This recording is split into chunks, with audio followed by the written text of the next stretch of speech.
Okay, so I got some type of problem going on with my PlayStation.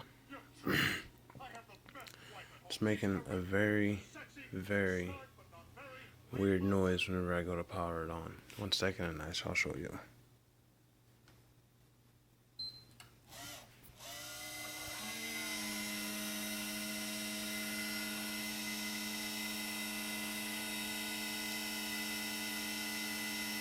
I'm gonna do this for a while actually. I'll stop and start back up.